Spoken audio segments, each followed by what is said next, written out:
Lab 1 asks what version of the web server is running according to the server response header. So the implication is we have to get a hold of the server response header. There's a few different ways we can do that. One way would just be to use a browser add-in that can view the headers.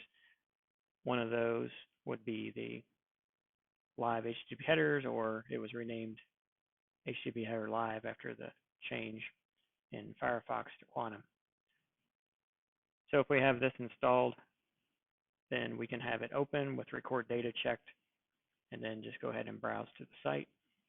So in this case, we can refresh the page.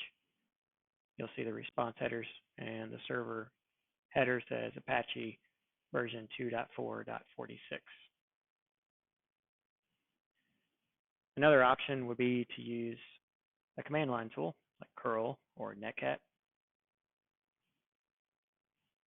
If we use netcat, for example, then we'll need to create a HTTP request to send over to the server, and then the server will respond back, and part of that response will be the headers.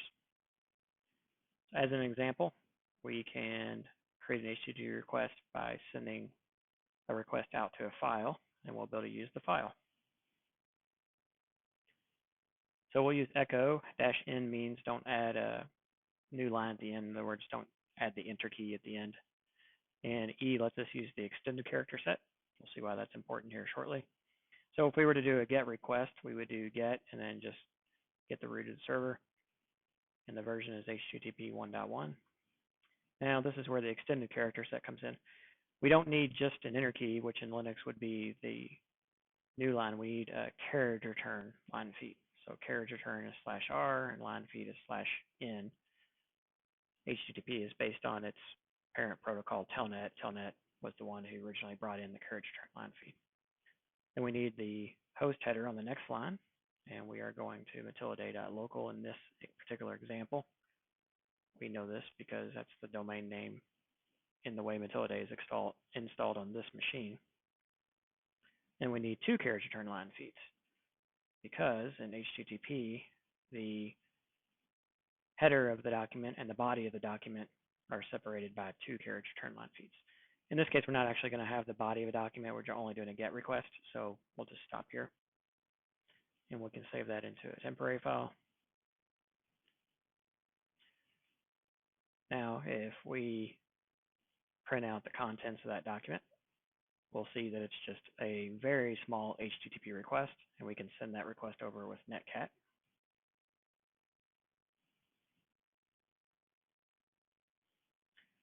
Right, and we'll see in this case, we get back the entire page, and then we can scroll to the top and look at the headers.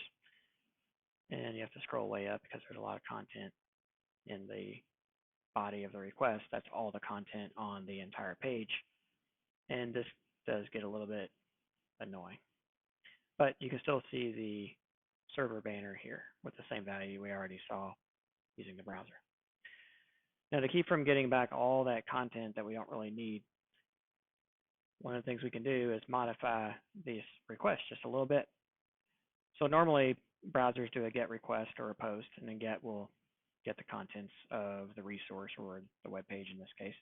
But what if we only wanted to see just the header section of the document? We're not interested in the body that contains all the content. We can instead issue the head request instead of the GET. So we'll just do that again. And in this case, we only get back just the top of the document or the headers. We don't get back the content that would be in the body. You'll notice that netcat kind of hung a little bit. It was waiting for the server to continue talking and then eventually timed out. If you want to get netcat to respond quicker, you can do -wait 1 second. And that way the timeout will occur much quicker. Right here is the server banner that we were looking for. Again, the same as we saw in all the other examples. So it's using Apache version 2.